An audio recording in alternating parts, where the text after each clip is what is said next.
लोकांना काय देतोय हे महत्वाचं आहे. आम्हाला काय मिळालं यापेक्षा.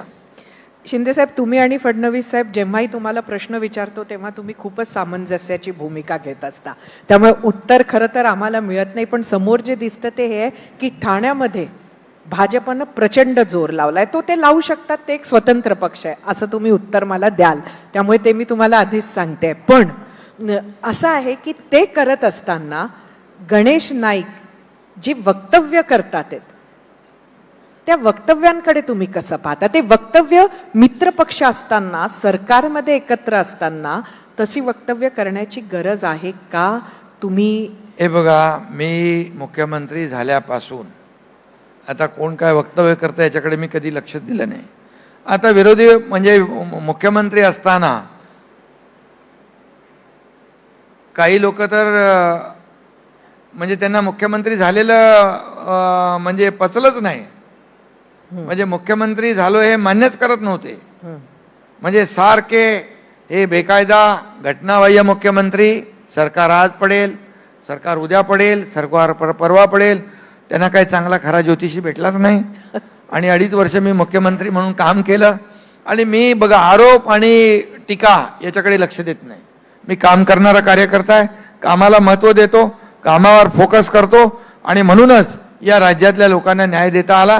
2.5 वर्ष मी काम केलं, बिलकुल इकडे तिकडे माझा फोकस डायव्हर्ट होऊ दिला नाही. आणि त्यामुळेच या राज्यामध्ये लाडकी बहीण योजनासारखी अनेक लेख लाडकी लखपती योजना झाली, मुलींना उच्च शिक्षण झालं, एसटी मध्ये 50% सवलत झाली, शेतकऱ्यांची सन्मान योजना झाली, कितीतरी योजना केल्या, सिंचनाचे प्रकल्प. मी आपल्याला सांगू, अगोदरच्या सरकारमध्ये आमच्या अगोदर 4 सुप्रमा दिल्या होत्या, सुधारित प्रशासकीय मान्यता.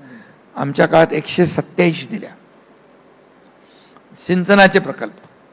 अशी कामं किती तुम्हाला मोजून दाखवू?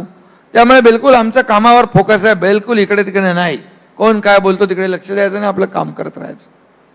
काम आहे की काम, विकासाचा अजेंडा. तुमचं विजन आहे ना, तुमचा कार्यक्रम काय, माझं विजन, बरोबर ना? मग महाराष्ट्राचं डेव्हलपमेंट हाच आमचं विजन आहे.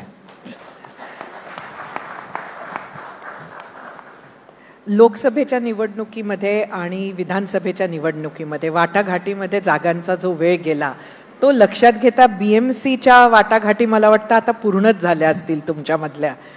तर नक्की मोठा भाऊ कोण आहे?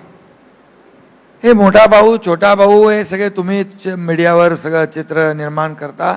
आमच्याकडे नंबर गेम नाही, मोठा छोटा नाही, आम्ही टीम म्हणून काम करतो. आणि तुम्हाला आम्ही सांगतो, मी मुख्यमंत्री झाल्या आम्ही टीम म्हणून, देवेंद्रजी तेव्हा अजितदादा नव्हते, देवेंद्रजी होते, आम्ही काय पहिलं काम केलं जे 15-20 वर्षात झालं नाही. मुंबईमध्ये कॉन्क्रिटायझेशनचं काम, 100% कॉन्क्रीटचे रस्ते झाले पाहिजे, खड्डे मुक्त मुंबई झाली पाहिजे. का? पैसे नाहीत का? करायची मानसिकता नव्हती. ते आम्ही केलं. आता पहिला फेज, दुसरा फेज कंप्लीट होतोय.